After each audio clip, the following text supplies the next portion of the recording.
I had a week, mamas. It was one of those weeks where my kids needed me. They were all over and touching me, and I just was way overstimulated. And here's the thing that I realized. I realized how much it impacts relationship. If this is your first time visiting, welcome. My name is Dr. Piper Grant. I am a licensed clinical psychologist. I am a mother, and I am also the founder of Born into Motherhood. In this space, I talk about my experiences of motherhood informed by my practice and my educational background as a clinical psychologist. Here, we try to support, validate, and talk about all the challenges, all the highs, and all the difficult things in motherhood that maybe people don't really talk about. And this week, what I realized for me, it was thinking about how being touched out impacts intimacy. I don't know if it's ever happened for you, but at the end of the day, your partner maybe is like trying to touch you, wants to get intimate, wants to get sexual, and the idea of touch feels like the last thing that you can handle. The idea of any sort of intimacy, even if you want it, even if you desire it, even if you love your partner and all of those things, you cannot do it. It takes the back burner. This is not uncommon. This is what happens when we are touched out. So touched out is basically an overstimulation of the body. So whether you are a breastfeeding mama and you've always got somebody touching you, maybe you've got a toddler that's always on your back and always trying to touch you. My kids are not babies anymore, and yet they still want to always be in contact with me. My kids are very tactile, especially when big things are happening in our lives, and they're wanting to touch, they're wanting to connect. And that's what was happening for me this week. And what I realized is at the end of the day, it left very little room for me to feel like I wanted to be connected to my partner or intimate with my partner. This is not uncommon, by the way, and it's actually biologically we are set up like this. So this is the part that I really want to inform, like it's really normal and there's actually things for us to do. When our nervous system is overstimulated, when our nervous system is like, woo, that is too much, it naturally wants to pull away.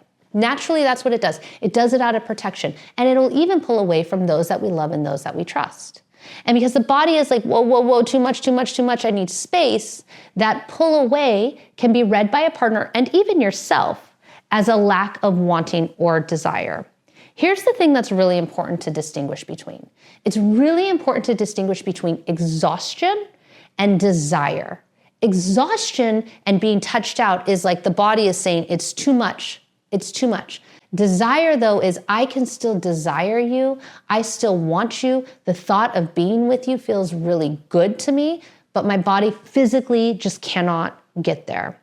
When you're able to distinguish between those two things, what it does is it removes any sort of blame, shame, or criticism on you, your partner, anything that anyone's done. And it's just saying like, hey, my body's had a lot. It's too much. So what can I do to take care of my body in order to show up and be intimate and sexual and all of the things and romantic, all of the ways that I want to be? And so here's some ideas and here's some tips for you.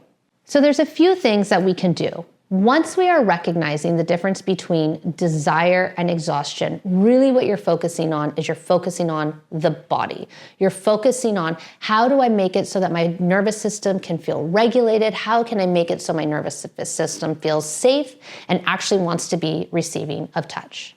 The first thing is recognize and communicate. Talk to your partner about it. Talk about how, hey, this is what I'm noticing. I'm noticing that actually I do desire you. I do think about you. I do want you. I do want to visit each other intimately and sexually. What I recognize, though, is my body is just touched out. My nervous system is shot. The second thing that I would suggest that you do is throughout the day, even before you're thinking about like intimacy or being with your partner, just take micro breaks if possible. Maybe that's 5 minutes. Maybe you can find yourself taking a breath in the kitchen, in the bathroom, on the drive to go pick up your kids, whatever it might be. But if it's possible to just take micro breaks throughout the day, it will help your nervous system dump sort of that cortisol, that stress hormone, dump it throughout the day so it's not overwhelming to the body.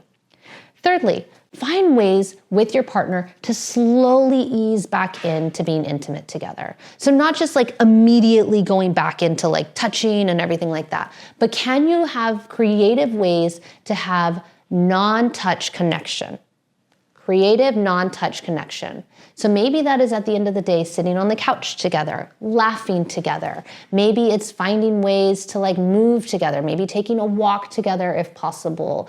Maybe even just like stretching your bodies together. Whatever it is there ways that you can start finding each other in connection, but not have to be touching.